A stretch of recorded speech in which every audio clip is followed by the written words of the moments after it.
ये नहीं हो सकता चंगी जी, तुम समझ नहीं रहे हो, मिलिट्री का मामला है। आज तक हमने तुम्हारे हर मामले को सुलझाया, चाहे वो इलेक्शन का हो या फिर गंदी राजनीति में किसी को खत्म करने का।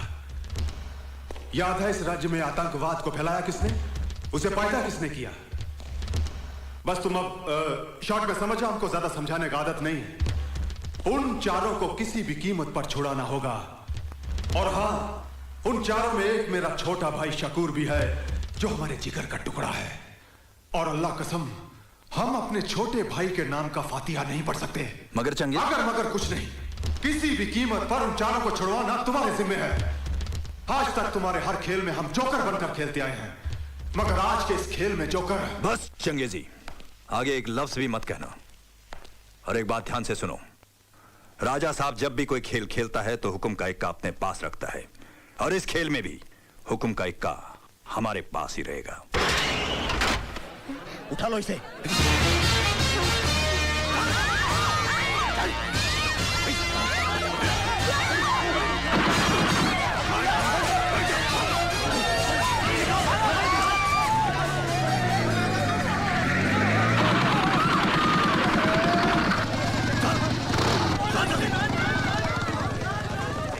आतंकवादी द्वारा मंत्री की बेटी का अपहरण, आज की ताजा खबर, आज की ताजा खबर। आतंकवादी दिन दहाड़े मंत्री की बेटी को उठाकर ले गए, आज की ताजा खबर, आज की ताजा खबर। केंद्रीय मंत्री वीरभद्र सिंह उर्फ राजा साहब की बेटी भारती को आज उग्रवादियों ने कॉलेज के ग्राउंड से ही उठा लिया और बदले में उन 4 खूंखार आतंकवादियों को रिहा करने की मांग की, जिन्हें हमारे भारतीय जवानों ने जान की बाजी लगाकर गिरफ्तार किया था। इस मामले ने अब गंभीर मोड़ ले लिया है। इसका फैसला करने के लिए कार्यवाही कमेटी की मीटिंग कल दिल्ली में होगी। वीरभद्र सिंह जी, आप कैबिनेट कक्षा के सीनियर मंत्री हैं और आपके पीछे एक बहुत बड़े देशभक्त फैमिली का नाम भी जुड़ा है। माफ कीजिए मगन भाई, ये देशभक्ति, समाज सेवा, कानून, ये सारे अल्फाज किताबों में बंद ही अच्छे लगते हैं। अब आप ही मुझे बताइए, आप और आप जैसे चंद सीनियर पॉलिटिशियंस को छोड़कर आज के पॉलिटिकल फील्ड में कोई भी ऐसा आदमी है जो इन चीजों पर विश्वास करता है और इन पर अमल करता है? Let's be practical. आज राजनीति एक धंधा बन गया है, धंधा। इसका मतलब उस मिशन में हुई हमारे फौजियों की कुर्बानी बेकार जाएगी? देखिए, फौजियों के साथ मेरी बेटी को कंपेयर मत कीजिए। किसी भी हालत में मैं उन 4 टेररिस्टों के लिए अपनी बेटी को कुर्बान नहीं कर सकता। क्या जमाना आ गया है, लगता है महात्मा जी की बात सच होगी। मगन भाई, ऐसी कुर्बानी देने वाले नेताओं की आजकल सिर्फ मूर्तियां बनती हैं, जिनकी साल में एक बार सफाई की जाती है और मालाएं चढ़ाई जाती है, और बाकी के तमाम दिन परिंदे उनका आदर सत्कार करते रहते हैं। एक बात और मैं आप सबको बता दूं, आज मैं आप लोगों का भाषण सुनने नहीं आया हूं, मुझे फैसला चाहिए, वो भी मेरे फेवर में। ये तो सरासर ब्लैकमेलिंग है। ऐसा ही समझो। हर हालत में मुझे मेरी बेटी जिंदा चाहिए। अगर उसे कुछ हो गया तो आपकी ये मिलीजुली सरकार उड़ी समझो। 30 MP हैं मेरे पास, जिनके बलबूते पर आपकी ये सरकार चल रही है। इसे धमकी नहीं, मेरा फैसला समझना। और सब जानते हैं कि वीरभद्र सिंह जब फैसला सुनाता है तो कभी नहीं बदलता। सर, क्या फैसला हुआ आज की मीटिंग में? अभी तक कोई फैसला नहीं हुआ है, मगर मैंने अपना फैसला सुना दिया है। एक बेटी तो क्या, अगर मेरी 10 बेटियां भी होती तो मैं उन सबको अपने देश के लिए कुर्बान कर देता। इन आतंकवादियों को इस मुल्क से हमेशा के लिए खत्म करने की कसम खाई है मैंने। और ऐसे मौके पर अगर हम जैसे लीडर झुक जाएं तो इस देश की जनता का क्या होगा, इस देश का क्या होगा? सर एक मिनट, सर रुकिए तो। सर फिर कमेटी का फैसला क्या होगा? अब फिलहाल उसके बारे में मैं कुछ नहीं कह सकता।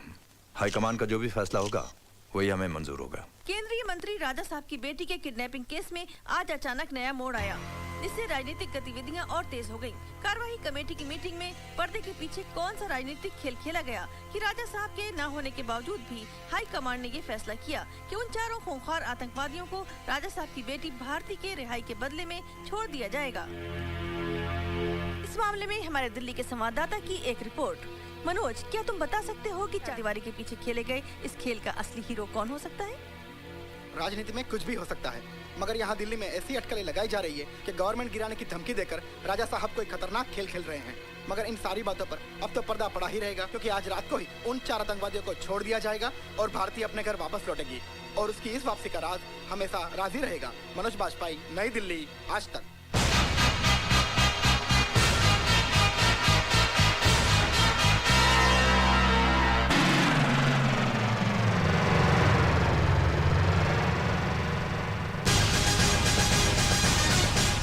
रुकिए रुकिए, कहाँ जा रहे हैं आप? मंत्री अंदर है। मैं उनके घर गया था तो पता चला कि वो यहाँ पर है। साहब की जब तबीयत खराब होती है तब वो इस फार्म हाउस में आराम करने आते हैं। उनसे यहाँ कोई नहीं मिल सकता। कोई मिले या ना मिले, आज मैं तुम्हारे साहब से मिलकर ही जाऊंगा। आप किसी भी कीमत पर अंदर नहीं जा सकते।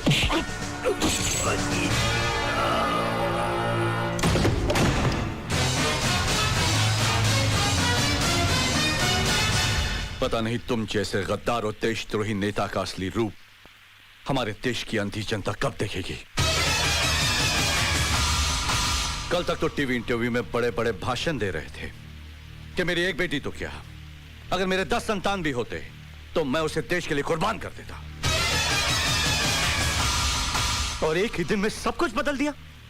करवा दी उन 4 कमीनों की रिहाई अपनी बेटी की जान के बदले में। अरे शर्म आती है मुझे तुम जैसे गंदे नेता को देखकर। मेजर, तुम अपने हद से आगे बढ़ते जा रहे हो। जब एक फौजी की खोपड़ी गर्म हो जाती है तो अपनी हद ही क्या, दुश्मन की सरहद भी पार कर जाता है।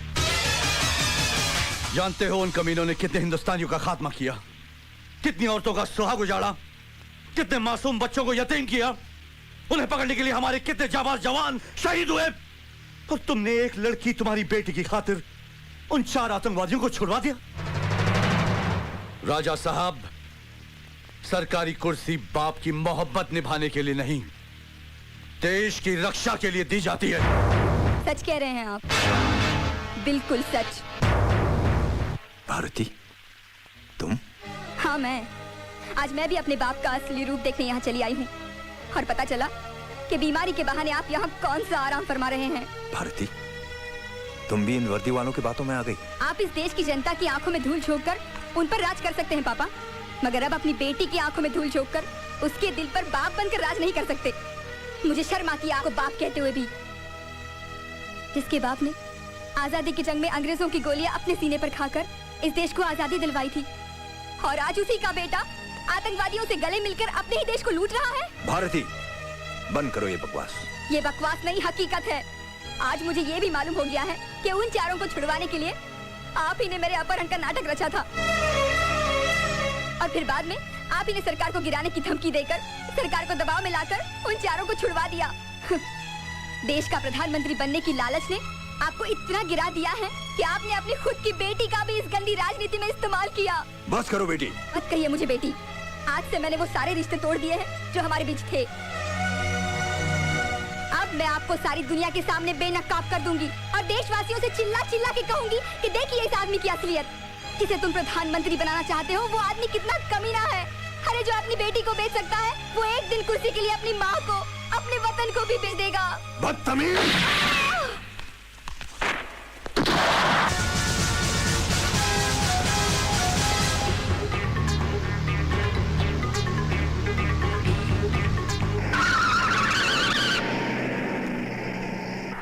वीरभद्र सिंह आतंकवादियों से मिला हुआ है sir. What? That's not possible. उसने अपनी बेटी को भी मार दिया सर, अपनी असलियत छुपाने के लिए। जी हाँ, वो इस वक्त मेरे कब्जे में, मैं उसे हेडक्वार्टर ले आ रहा हूँ sir.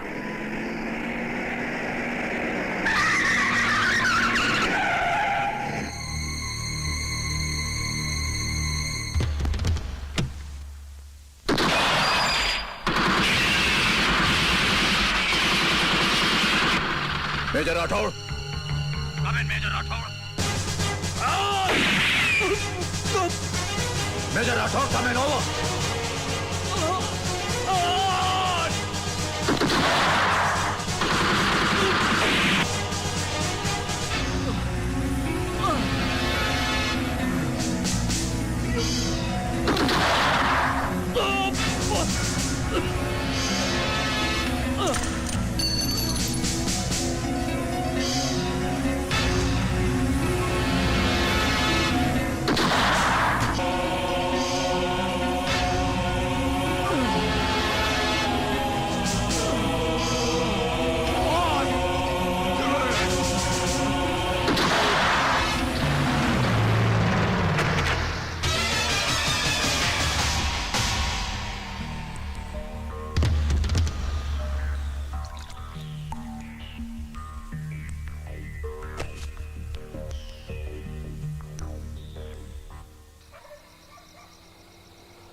Major Rathore!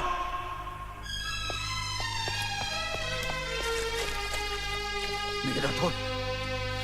Major Rathore! Major Rathore! Major Rathore! Major Rathore! Major Rathore की मौत इस जंग की शुरुआत थी। लोग कहते हैं शैतान की उम्र लंबी होती है, इसीलिए मेरी गोली से 2 बार बच गया साला।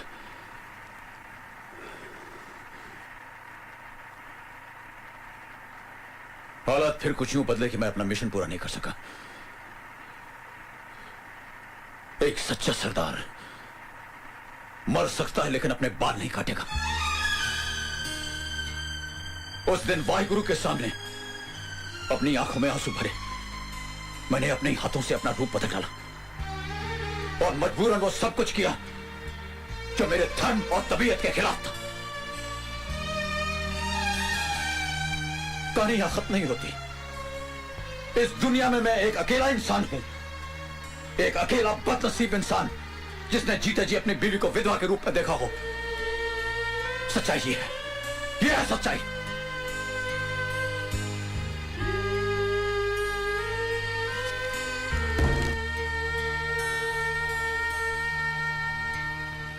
जिस मकसद से मैं आपका आर्मी हेडक्वार्टर लेके जा रहा हूं वो तो पूरा हो गया, लेकिन आपका मकसद अभी पूरा नहीं हुआ और कानून के दायरे में रहकर पूरा भी नहीं होगा।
की मौत के साथ ही हमारी ये दोस्ती का राज भी अब हमेशा हमेशा के लिए धरती में दफन हो जाएगा और कल से हम अपनी दोस्ती को दुश्मनी में बदल देंगे।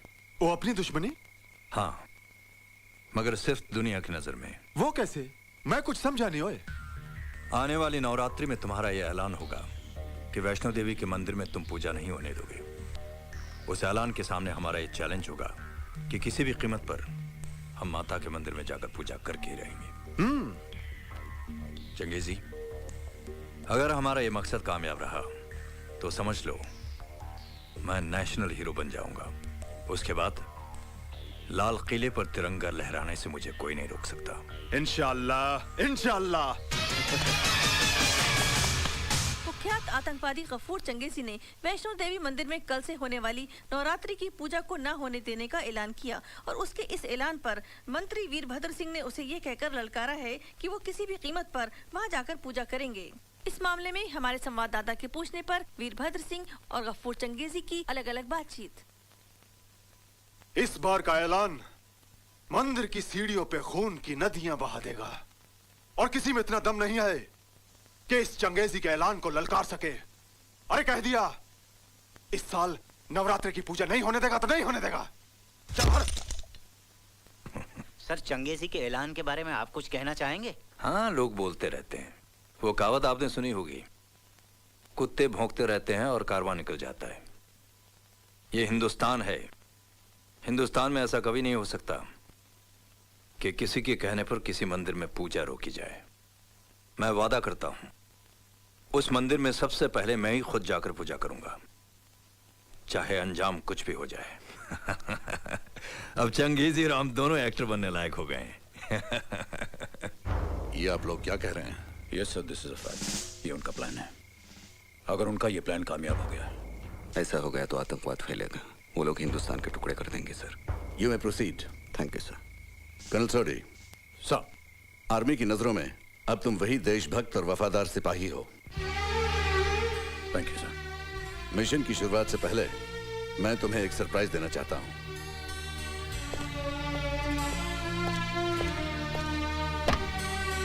आइए।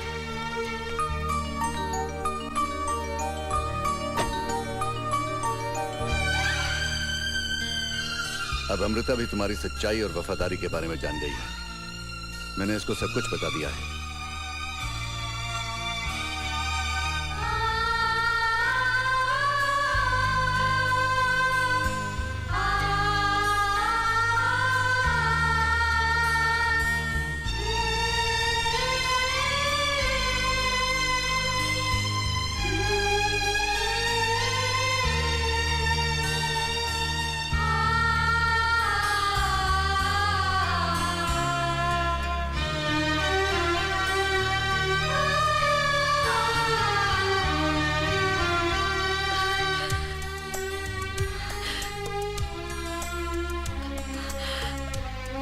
मुझे बस करो, कुछ न बोली।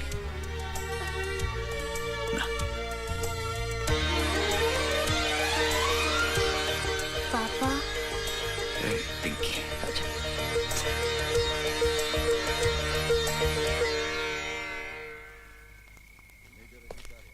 साहब, तुम्हारे गर्म दिमाग को ठंडा करने का इलाज भी मैं लाया हूं। सर, वो देखो।